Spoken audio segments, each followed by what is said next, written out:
Back here for the top of the fourth inning between the Winter Garden Squeeze and the Winter Park Diamond Dogs. Joined now by pitcher for the Diamond Dogs, Brandon Johnson. And I'm glad to have you up here, Johnson. It was getting a little lonely.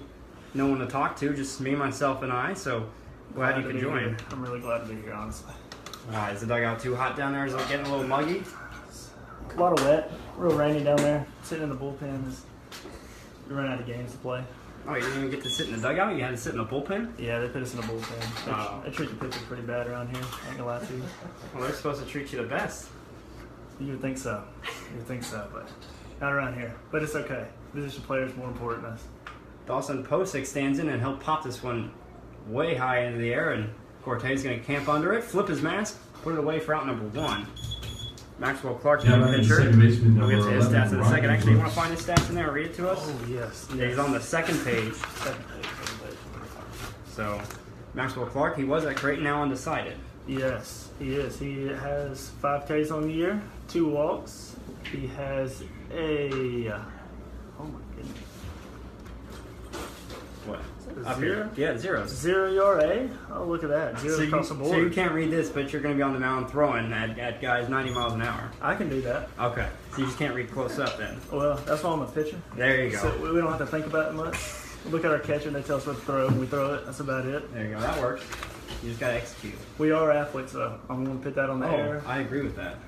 I was actually a pitcher in high school, so I understand the struggle. Good. I was a PO. Were you? Oh, no, I actually played right field. Okay. I didn't get much balls out there. Maybe one a game. Just had to throw it hard. That's about it. That's all I can do. So how hard do you throw? I've been clocked at 92. Okay. Now on a good average day, probably sit high 80s, 86. Ooh. A big breaking curveball just misses the head of the batter Ryan Brooks. This one went behind him. Yeah, just a little inside right there. Not a bad pitch, setting him up. So the 2-1 count now from Maxwell Clark to the batter Ryan Brooks, the second baseman, the number 9 hitter. So Clark comes set, the pitch. It's going to miss downstairs for ball 3. It's not a bad spot at all. So I talk about this a lot on the air, but how much does it matter that you change the eye level of the hitters? I know as a pitcher previously how important it is, but I want to know your perspective on that. See, that's the biggest key to pitching, I believe. If you can keep the hitter. This one drilled out to deep left field, and this ball is going to get out of here. So 2 home runs for the Winter Garden Squeeze thus far, and they'll extend the lead by 3. It's 6-3 now on a home run from the second baseman Ryan Brooks. Left high. What was that? 3-1 count? It was a 3-1 count. So that's 2 3-1 counts. Fastballs left across the middle of the plate. I mean, I'm a 3. I don't mind throwing a curveball. If you're gonna walk them, I don't just make it a curveball. So you don't do that right there. That's 2 mistake pitches. So on a 3-1 count, you're saying, or even maybe a 2-1 count, you're not going to give them that fastball down the middle because you want to make it tough on them. Yes, for sure. You want to keep them off balance. I think that's the biggest key to pitching. If you keep people off balance, you get them guessing, because that's what hitters definitely at this age and this time do. They try to guess your pitches, and that's when they, put balls like that over the fence. So 3-1 counts. Usually fastball counts. I try to go to the curveball. Working on the changeup right now, but curveball's mainly the second pitch. So as a pitcher, most fastball counts 1-0, 2-0, 3-1. Anything when you're behind, you just come back with another. Go curveball, and you can set them up for your next pitch. So the 2-0 pitch fouled back by Reader Smith. The leadoff hitter is 1 for 2 this evening. Came around to score back in the 3rd. So then how do you keep hitters on their toes? What is your philosophy? Let's say a leadoff hitter. How are you going to keep the first guy on his toes? Well, see, me, I like the fastball. Ooh, get there. This one's flared out to shallow right field, converging as Robert Scott and Hunter Phillips, but Phillips is going to come away with the ball for out number 2. Good play. That was a close play. It was a very close play, which now, I don't know why second baseman's there. The shortstop for right fielder, number 7, he's a big old boy. Suarez. He's actually a very big old boy. I wouldn't be in the way of him.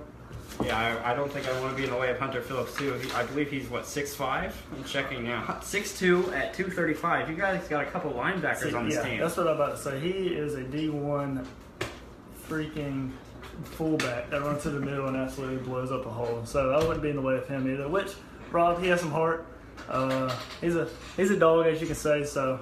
Grounded out to Rivera. Flip over to Teeter in time for out number 3. So we're going to take a break, but don't worry, Brandon will be right back with us, and we'll stay on Facebook Live, but we'll hop off the air. Actually, you know what? Let's just stay on the air. No reason to jump off the air. We've got time to talk now. That's what I'm talking about. And so it's a 6-3 game now, and you guys are 5-5 on the year. So how do you guys work back from this?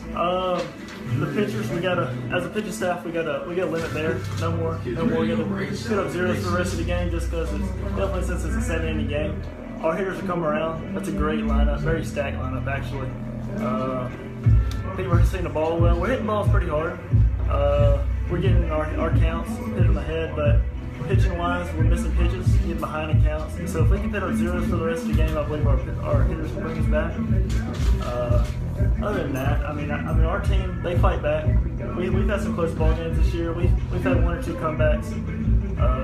The 5 losses, I mean, this came from, I'd say, the pitching staff. I mean, one of them had a bad game. So if we can get if we can get ahead in counts, we'll throw up more zeros. And I think that's where our problems will be coming from. Because our bats have been there all year. Solid defensive play. This player's done a really good job to keep us in ball games.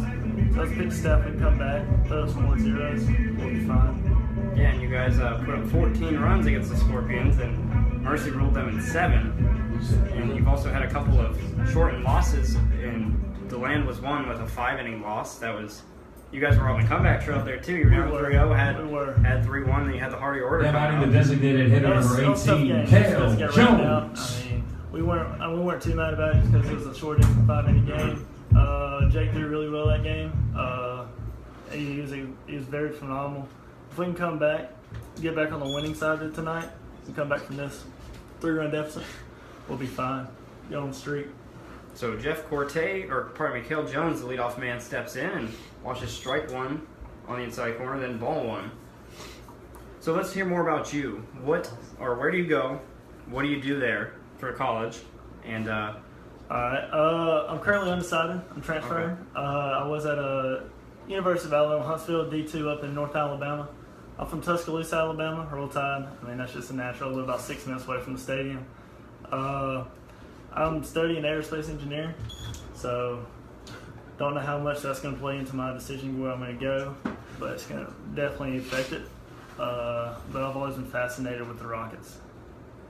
Just where it's always been my passion. That and throwing a baseball hard. There you go. That's all I'm good at. That's not a bad thing to be good at. I'd love to throw a baseball hard. I only topped out around 80. Now That's why I didn't make it very far. Cortez. That's why you're here now with this team and improving your game in the summer. So you went to Huntsville, Alabama. Yes. Was Brooks Brophy there during your Yes, time? Brooks Brophy and Tyler Self, both of them were with me. They're actually both my roommates. We roomed together. Oh, there you go. All 3 of us are freshmen. They're great guys. Love them to death. I mean, you couldn't ask for better roommates definitely for a first year. Helped me around, it was nice to have 2 friends. So, I mean, I liked it. I enjoyed it a lot. Mm-hmm. We had a good time. And so aerospace engineering, you just said the fact that you love rockets, that's why you want to do it? Okay. Yeah, space fascinates me. You don't know what's out there, what's going to come. I'm hoping I can get on the Mars trip, not be an astronaut, but at least work on the rocket before we send them over. So everything's lining up. It's about the time frame. 1-1 chopped up the middle. Second baseman's going to charge and grab this one. No play at second, just a play at first. So Corte is retired, bringing up Christian Rivera, who struck out in his last at bat. So Now batting with third baseman, number 3, Christian Rivera. Calculus and chemistry, it just started to just go downhill, and it's like I wasn't passionate about it anymore. So I ended up switching to advertising and public relations, and then I found the sports business minor at UCF, and that's how I'm here. Rivera will drive one up the middle, bobbled by the shortstop. The throw is in the dirt, but a nice scoop there from the first baseman, Reedy. So Rivera is retired, and the runner moves over to third now. Is 90 feet away. Alex Jackson stepping up, trying to drive in. Shortstop, Alex He is Jackson. 0 for 1 on the night with a walk. We can get a big hit right here, put another run across the board. Get a quick 0 in the 5th. We'll come back through. We'll have a tougher lineup up. We'll be solid. Big hit right here. It's a big at bat of the game. So 2 down, he can make some noise and chip at that lead. We'll make it 6-4, 6-3 game now in favor of the winner run squeeze. Ken Landison now joined by Brandon Johnson here. Given the fact that these innings have gone, or this inning is going quick, if you want to stick around for one more, then you're more than welcome to. Oh, love to. This is a great time. Great experience. So outside of school and outside of baseball, what do you enjoy doing for fun? I mean, down here, there ain't too much to do for fun just because it rains every day. But, I mean, we go to the pool. I like to get some sun. I like to feel good about myself and tan, the summer body, but it don't go very good. I'm not a big fisher, but my roommate here, he's a big-time fisher. Who's your roommate here? Tyler Self. Okay, so still a roommate. He lives on the river. He wants to go fishing every day, wake up about 6 o'clock in the morning, be out there till 5. It's rough. That's a rough life just because I just sit out there and have no idea what he's talking about. He just talks about fishing. Other than that, we go hang out with boys. Second baseman, number 2, Robert Scott. So we hang out a lot together. I mean, they're a great group of guys. Gonna ask for a better team, definitely for summer ball. This was my first summer ball experience. I mean, you just couldn't ask for a better group of guys just because they bring you in, they take you under their wing, they show you the ropes for summer ball. Some great guys, Turner Scruggs, and then Jake Krista might be playing ball with him next year. Oh, okay. So Alex Jackson draws a 4-pitch walk. Now up is Robert Scott. He'll take ball 1 inside. So now runners at the corners with 2 down. A 6-3 lead for Winter Garden. So I'm sure you do know that there is pretty nice beaches in Florida. There is. We've been to 2 of them. Oh, okay. You've already been to 2. We've been to Cocoa, and then we went to Daytona last weekend. Okay. How'd you like Cocoa? I've been there a couple times. Love Cocoa. Beautiful beach. Now it is darker sand than what I'm used to in like Gulf Shores down in Mobile, in Alabama. Yeah. But I mean, it's beautiful. Water's actually beautiful, clear water. It gets hot, and I love that. The harder the sun, the more tan I try to get. But I mean, it's beautiful. Daytona. Now the tides, they came up like at 3 o'clock, and we had to get out of there. But I mean, both beaches so far haven't disappointed. They're beautiful. I mean, great location, very busy. So runner goes. Jackson will slide in and be tagged out as he slid in. It looked like they got him on the upper body right before the foot got in there. So the end of the 4th inning is upon us, and a 6-3 lead for the Winter Garden Squeeze. And once again, Ken Landis and Brandon Johnson sticking with you. We'll skip those commercials. You've heard them a couple times already anyways, so we'll keep talking here. So have you tried New Smyrna Beach yet? No, never actually even heard All of right, it. NSB. It's kind of pretty much the same distance as Cocoa, obviously, so out over there on the coast. It's just, I believe it's a little more north than south. So if you don't want to hit Cocoa and if you don't want to hit Daytona again, go try New Smyrna. I don't think I've personally, I might have been there one time. And you can't go wrong with AB before. You're right. Especially the sun. It's absolutely beautiful. I mean, when it's not raining, down here in Florida, it's absolutely beautiful. The sun's great. I mean, usually get a breeze, a nice summer breeze. So, I mean, I couldn't complain. So far, my Orlando experience has been absolutely beautiful. I couldn't complain. I mean, I could be somewhere like in Kentucky and get stuck, but this place is unreal. Love Orlando, love the people, love the team. Couldn't ask for a better team so far. So do you guys, as a team, do a lot of things outside? I mean, it seems like you're already spending 6 days a week with these guys, so it's hard to spend even more time with them. But have you had any experiences with some teammates that you've enjoyed yourself, done something? For sure. Every Wednesday night, every Wednesday in general, Wing House, they have this nice deal where it's all you can eat boneless wings, and we try to get as many guys as possible to go there. Leading off for the Squeeze, left fielder number 16, like Jonathan like Alicia. 6 nights a week. Definitely for position guys, it's hard to be mentally locked in 24/7 because you want to be locked in before the game. So I mean, that's hard on your mind. Your body wears down too. So the more we hang out together, it feels like you get looser. The looser you play, the better you play. And the more wings you eat, the better you play too, right? Hey man, they're unreal. What flavor you always rock with? Oh, well, let's see, what's it called? I mean, I'm not a hot guy, so I usually go like teriyaki. Okay. I mean, sweet barbecue. That's my go-to when I don't want anything spicy. Yeah. You gotta rock barbecue. Now, there's guys on the team like Tyler Self. I've never met a man who can eat the hottest wings every time he goes in there. Really? Not even flinch. It's insane. It's insane what he does. So, I mean, I have him on my right, and to have Jake, who's trying to keep up with Tyler, and I'm just like, no, gotta go for the flavor. Just not feeling it. Jonathan Elliser steps in, and he's already behind in the count 0-2. Maxwell Clark spins another curveball in there for strike 3, swinging. Good pitch, Max. And that's the second strikeout for Elliser, and the first for Right Clark fielder tonight. number 17. He's out for his second inning of work here, as Ken Landis once again bringing you the broadcast, joined alongside guest and Diamond Dog pitcher Brandon Johnson, who's Had a great conversation so far about beaches and wings. It's a good combination. That's the important things in life, right? I mean, besides baseball, I guess you could say school, but I mean, there you go. We're in the summer. And family too. There you go. Family, always big family, man. Family's always there. Big support. A big swing and a miss on a pitch up in the zone to Drenis Ozuna. He's even now at a 1-1 count. He homered back in the third inning. Did you ever hit a home run in your time? Yeah, no. See, I'm what they called a ninth hole and then a leadoff batter my senior year, finally about halfway through. I wasn't a big hitter, never was, never learned to swing, so I bunted. I get up there every time. It don't matter if there's 2 outs, runner on third. I showed bunt, first pitch, and if it's there, I bunted it. It's just how I was. Another strikeout? Another curveball. Now, right by another Winter squeeze hitter. That's 2 consecutive strikeouts for Maxwell Clark. Now there are 2 down in the top of the 5th inning. Job, Max. But yeah, I mean, I played 3 sports in high school. Played football, basketball, baseball. So I mean, I was an athlete. I ran fast, so I just got up there, bunted, and hoped I found my way on first base. Never a big hitter. Just never learned how to swing a bat very good.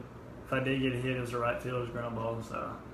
So you said you were a 3-sport athlete and you're fast. So does that mean you were probably a wide receiver or running back in football, or what were you? I played varsity since my sophomore year, and I played safety my sophomore and junior year. And then my senior year, quarterback actually left us, so I became a quarterback my senior year. Oh, okay. So, I mean, we only averaged throwing the ball about 8 times a game. Yeah, that's a lot. That's very common in high school. I couldn't throw the football. 0-2 from Clark, spun high. It's a good pitch, but I really couldn't.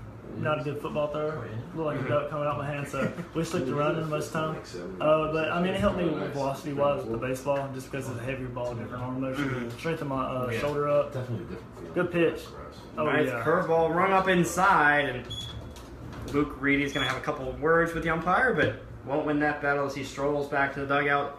So Maxwell Clark strikes out the side. Are we going to see you do that later in the season? I mean, that's the goal, but I can't promise it just because. I mean, it's hard to get 3 guys in a row on strikeouts. It's insane. I mean, Maxwell's a very good pitcher. He's coming off a cold. I think Stone virus actually hasn't been with us past week. Really? Yeah, so he's come back. It's his first day back out here, first day in relief. We really miss him. He's big arm at the pen.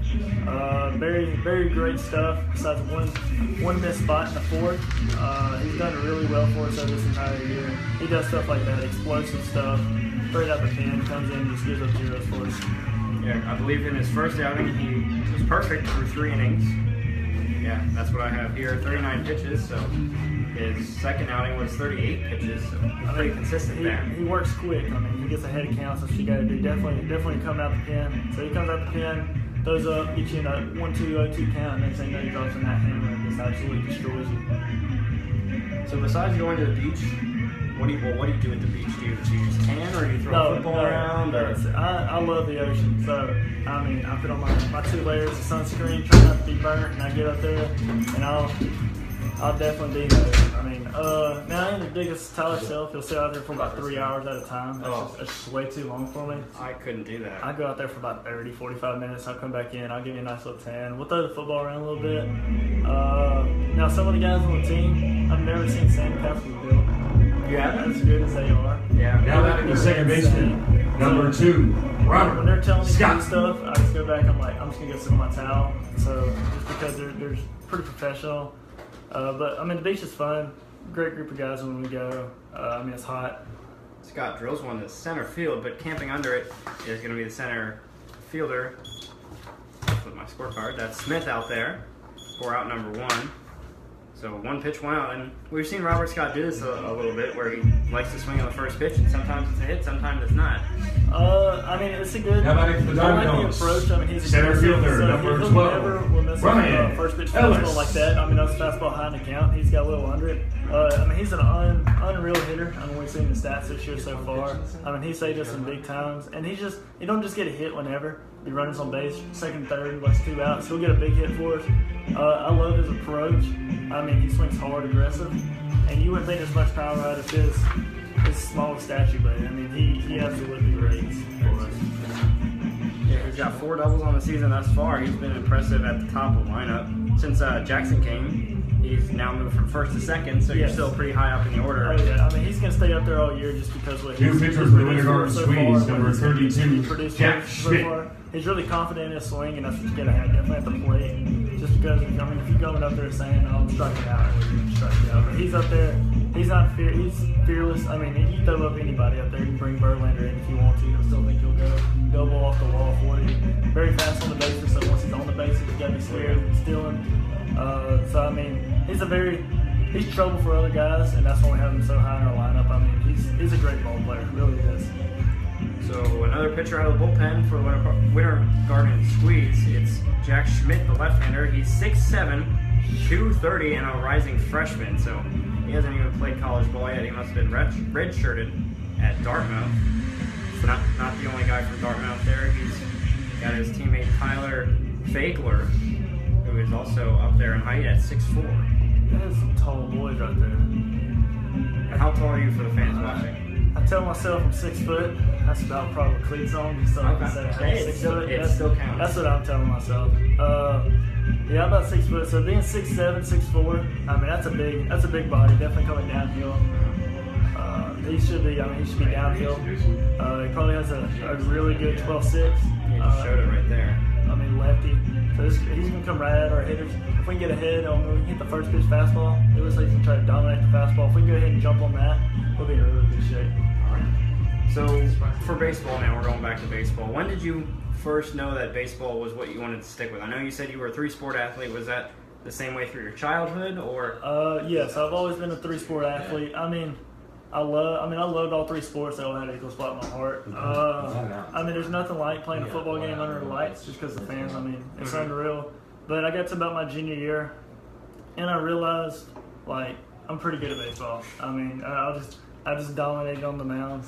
Definitely in high school baseball. So when I learned that, and then trying to compete in like 6A football, basketball just wasn't the same. So dominating baseball, that's when I really learned. That's really loved learning the game, the love of the game, just because. I mean, it was unreal. Going out there and being able to dominate. That's just where it came from. Right. So Brian Ellis, the hitter now, left-handed bat up there. 1-1's the count. Ellis has been on a roll thus far. He's been really hot. Really hot. Let's see what he can get from Schmidt here. And a slow wind-up and delivery. Nails to the outside corner for a strike. So while we're talking about baseball, football, basketball, what's been your favorite memory out of the entire time you've been playing baseball? What's your favorite memory on the diamond, or even with a team related to baseball? Here so far in Orlando, it has to be. I mean, it's not so much just one experience as being out here with the guys. I mean, they're really great. So if you come out here 6 nights a week and you have a team that you really don't like, everybody's kind of distant, cliquish, it ain't gonna be very fun.